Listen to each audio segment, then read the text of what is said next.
Hello everyone, second video on Dragon's Dogma 2 in 4K on PS5. Went down to London to capture this. This time we're in a bit of a deserty environment. If you missed the first video, it's more of a kind of woods and mountainous stuff, and that'll be linked at the end of this video.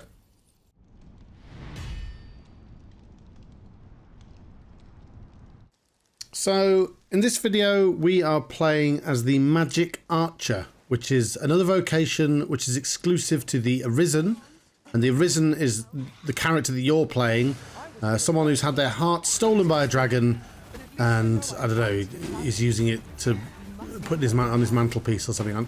But basically, your pawns cannot have this job. This is exclusive for the players. And it's basically a magical archer. You've got kind of homing kind of arrows that repeatedly hit the enemies and go back through them. There's a healing arrow you can use to heal and revive allies. There's a kind of guided UCAV style fire arrow, which I utilise a lot in this video. And there's also like a ricochet arrow that you fire it and it fires loads of arrows. They all bounce off the walls and stuff and can shred an enemy in a tight corridor or something. I saw this Griffin flying over and I thought, you know what, have some of that. And I think if I hadn't have hit him, he wouldn't have attacked. But I'm glad he did, because it made for some lovely footage. One of these big enemies, if you didn't see the first video yet, you can basically rodeo enemies in this game. Like Emma there is jumping onto the tail of the Griffin and giving him a good stabbing. I think this particular creature is weak to fire, because I noticed that my guided fire arrows did a hell of a lot of damage to him. I noticed quite a lot and appreciated that the attack animations for this Griffin were quite different from the dragon. His behaviours and how he moves all felt quite unique, and it's kind of how I imagine a bird might peck and scratch at me, rather than the dragon, which reared up and breathed fire and whatnot. This area that we're in is not far from the area that I was in at the very start of this video. You just kind of go down into a gully, and I think this may very well be the Griffin that was flying around at the very start in the background that I just randomly called down by hitting with an arrow. Obviously, I guess, picked the location of where I want to fight him. I just did so much damage with that fire arrow there, like a good, quarter of his health? With a guided fire arrow to the head. Let's have a look at how much damage this one does. I didn't quite get his head, but it's still a lot. So essentially, you can pick, where you want to fight these creatures. This isn't really, I suppose, the best location for fighting a giant beast. I think, a larger open plain might be good. And also, if you randomly run into a group of enemies, they will also aggro you and you'll end up fighting more and more stuff. So you do kind of need to pick your spot and then just hunker down and battle them.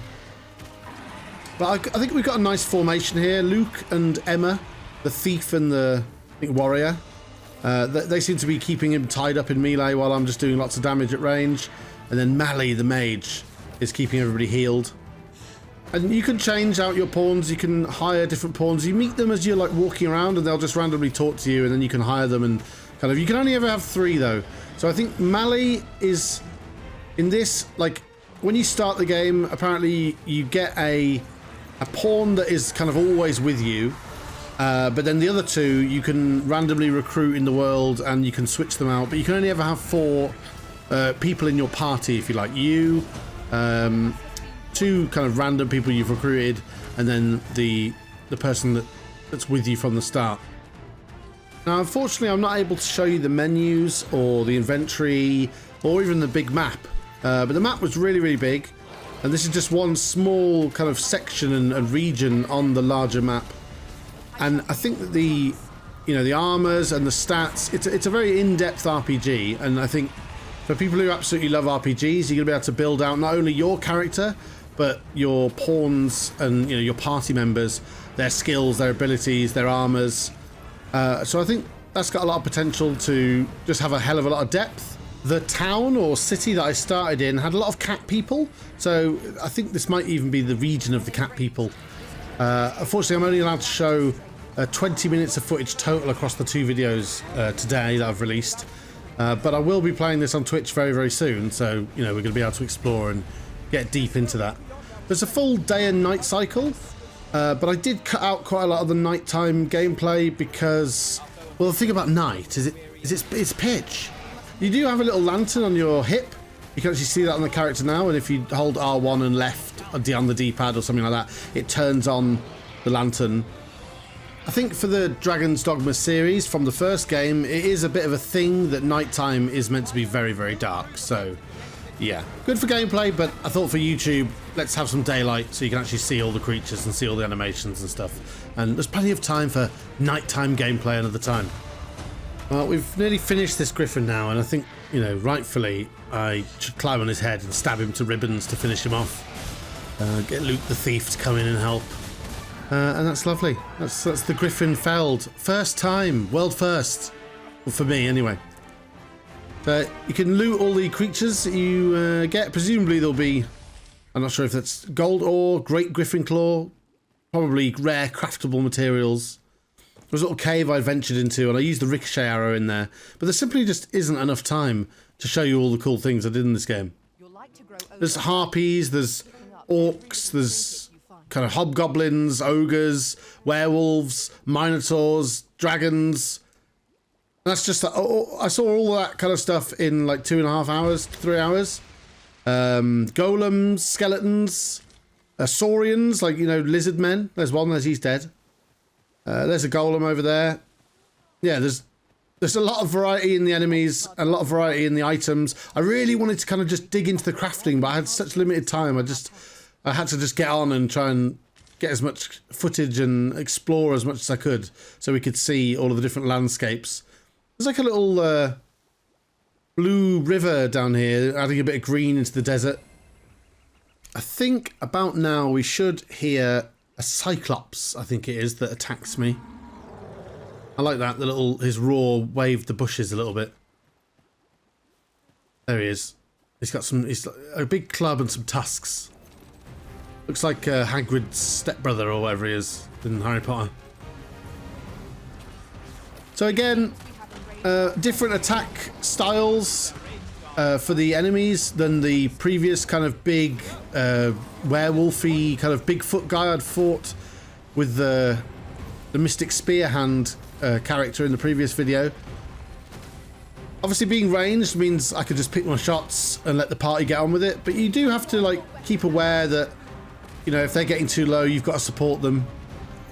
Being able to guide this flame arrow directly into his beady eye, I think really helped stagger him, and the party's able to do a lot of damage to him. So this guy really didn't cause me much bother, to be honest. I kept chinning him with the fire arrow. I personally think that I will go for more of a melee focus for my character. And I did see on the website there's a Arisen vocation where you can kind of pick and choose between all of the different classes. And so you can use any weapon, but you can pick and choose abilities and stuff. So I think I'd probably go with that, but then apparently you get a stat reduction to kind of balance it out.